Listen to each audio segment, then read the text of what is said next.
So let's rap about Final Fantasy 15. And for once, let's not obsess about the development cycle, which I think we're all well apprised at this point predates the fucking Shakespeare sonnets. Because I think gamers often find themselves so engaged on a comedic level by the inordinate amount of time Squeenix has afforded the next proper entry in the franchise that they almost inevitably miss the punchline. As bizarre as it might actually seem for me to admit this outright, Final Fantasy 15 is poised to probably be, now, you know what? It full on fucking is going to be the single most important Japanese game release in at least the last 15 fucking years.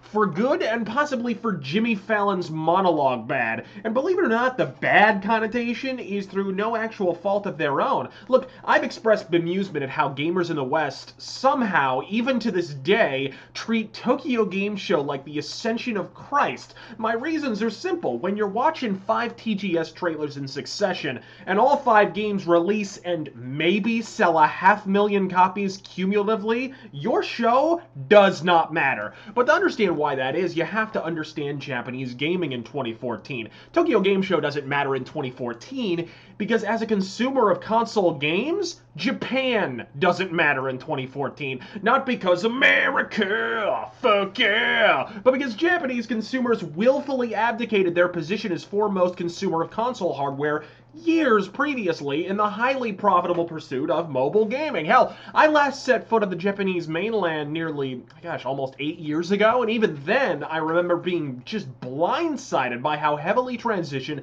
the Japanese consumer already was toward mobile gaming. Simply put, why would they purchase a console that'll crouch in the corner of an apartment with the legroom of a fucking Matchbox, taking up space they can't afford to lose, when for the same price or less, you can take that experience wherever the fuck you want at a size that handily fits into your pocket, particularly when absolutely none of the PS4 and Xbox One's exclusive software gives you even the beginnings of a semi.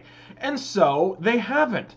Much was made of how the Xbox One was just a rung or two above the Enola Gay on the ladder of Japanese societal contempt, but conveniently overlooked in all the anti-Xbox ballyhoo was the fact that the PS4's Japanese launch also left something of a smoldering crater financially.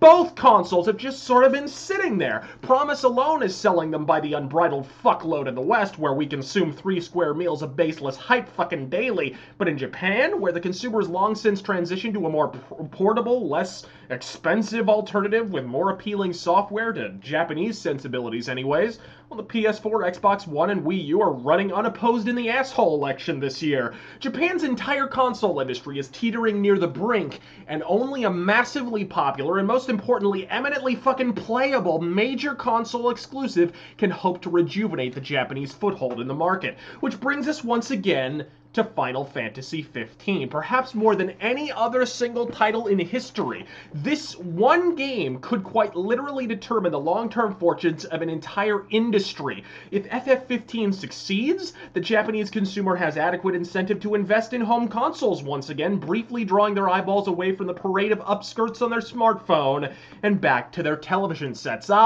But this rapier cuts both ways. If Final Fantasy 15 fails, as seems at least likely given a development cycle that's only slightly less troubled than Amanda Bynes, Japan could very well take the red eye out of the console market for good. No one wants that, least of all myself, whose first RPG, Breath of Fire for the SNES, was one of a veritable eruption of brilliant games generated by a booming Japanese console RPG market in days of yore.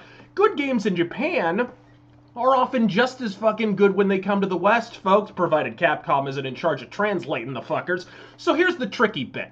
As much as we're all pulling for it, the odds of being a kick-ass return to form, not exactly in FF15's favor. The belly laugh-inducing 11-year development time is a rough enough landing without the added uppercut to the nutsack that is the troubled development itself. I mean, dozens of members of the original creative team have been replaced over the interim decade, and those are just the informational snippets we've gleaned and have actually managed to slip out of Square Enix's answer to Hangar 18. For an idea of how one of these exceedingly rare marathon development cycles actually tends to play out in terms of the final product, well, you have to look for a viable precedent in the gaming industry, and I know what you're thinking, but no, not fucking Duke Nukem Forever. No, that game's actual development cycle came in fits and starts. It's I liken it to being the Captain America of contemporary game design. It was frozen for decades, only to be thawed out in the modern day and promptly be accused by half-wits in the gaming press of being nothing more than an artifact of its time. No, actually, I think the more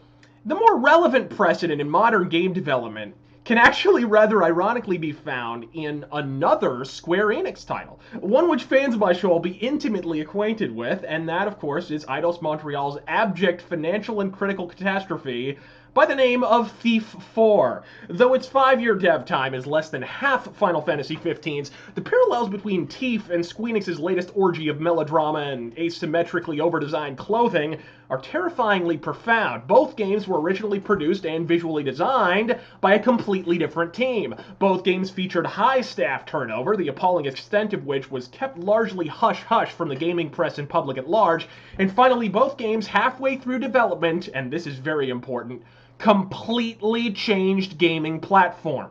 Now, throw in the fact that the game has been subject to every fleeting whim of Tetsuya Nomura's procession of brain farts he mistakenly refers to as thoughts. I mean, for fuck's sake, we learned at last year's E3 that after an evening at the cinema beholding the film version of Les Mis, Nomura nearly made the game a fucking musical.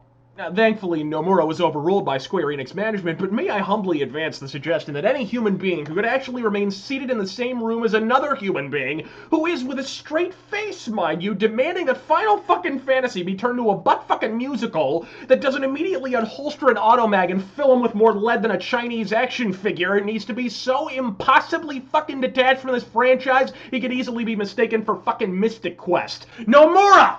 Nomura! Nomura! Nomura!